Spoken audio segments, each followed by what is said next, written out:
What's up, Crosspoint College? We're back in the studio again this week, and we're going to be talking a little bit more about sacred rhythms. Now, last week we talked about solitude and what it looks like to withdraw and to spend time with the Lord and be reminded of who we are. And this week, I've got Jenna and Sydney and Cole helping me again as we talk about simplicity. Now, simplicity is like, I didn't even know if there was one sacred rhythm that I wasn't sure was a thing. This is the one. And so as I'm thinking about simplicity, there are a million facets to it. Like, we have whole movements now around minimalism and fashion statements and home design and all this stuff. They're like minimalistic. Though maybe some of those things are simplicity or simplistic, that's really not the fullness of what it is.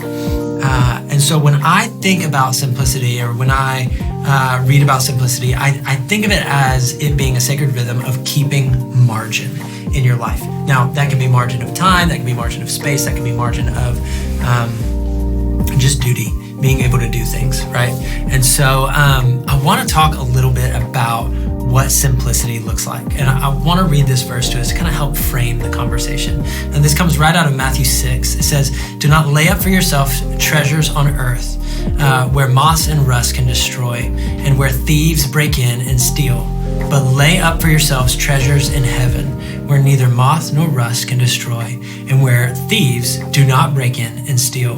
For where your treasure is, there your heart will be." So, as we talk about creating margin or simplicity, I think one of the big things that we need to remember is that it's about creating space for heavenly things. It's about creating space for who God is and putting our value in heavenly stuff. So when we talk about simplicity, what are some of the first things that come to your mind?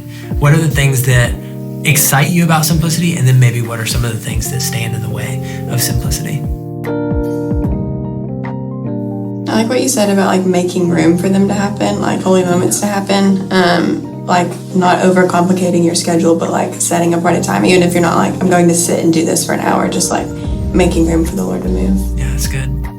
What about you, Cole? Yeah, I think it can almost have kind of a negative connotation sometimes, just because we feel the need to maybe make something more than it really is. But kind of like what we were talking about earlier, I think simplicity for me can just sometimes be like picking one thing and just trying to be that day. If it's kind or really patient with something, like I think it can make it so that we're not so like, oh, I'm gonna be at work and do this and this is my class and not getting so like compartmentalized.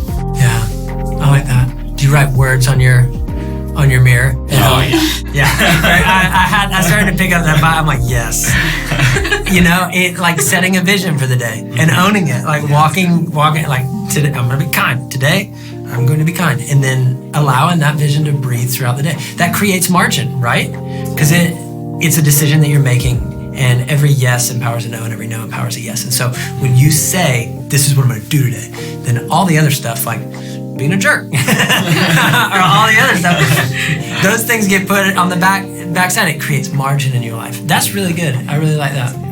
Yeah. I think putting like a goal like that at the forefront of your day, just putting God at the forefront of your day is like so important, because it can get so busy. I mean, college students, like we're in class, we're at work, we have other things that we're at all day, like, and you're just around so many different people, so many different groups, and it changes up so much that you just need like one constant for your day. Yeah. And that like needs to be God. So then when you walk into all these different rooms, it's not just you being in there, it's like you and God. Yeah. And you're together. Come on, that'll preach. That's really good.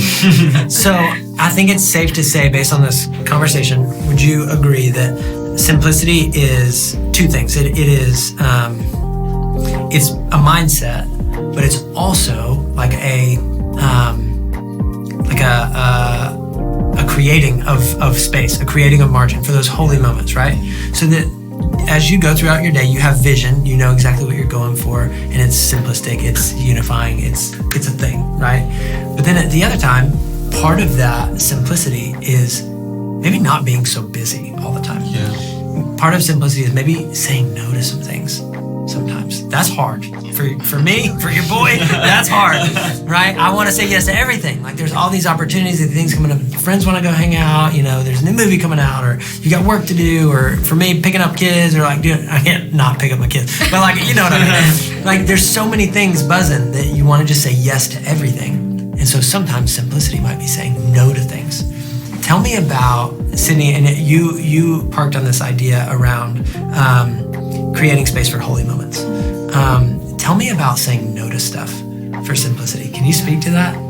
For sure, especially like I like to do my quiet time in the morning, so like not making coffee dates in the morning, or like not sleeping in all day, like making sure that I like get myself out of bed so that I can have those moments. Yeah, that's good. You're setting boundaries around it, safeguarding it, because it's valuable to you. Yeah, for sure. That's really good.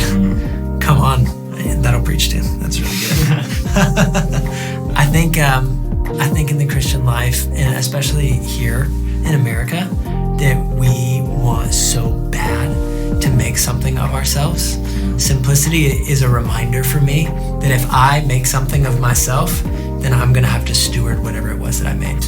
If God makes something of me, he'll steward it.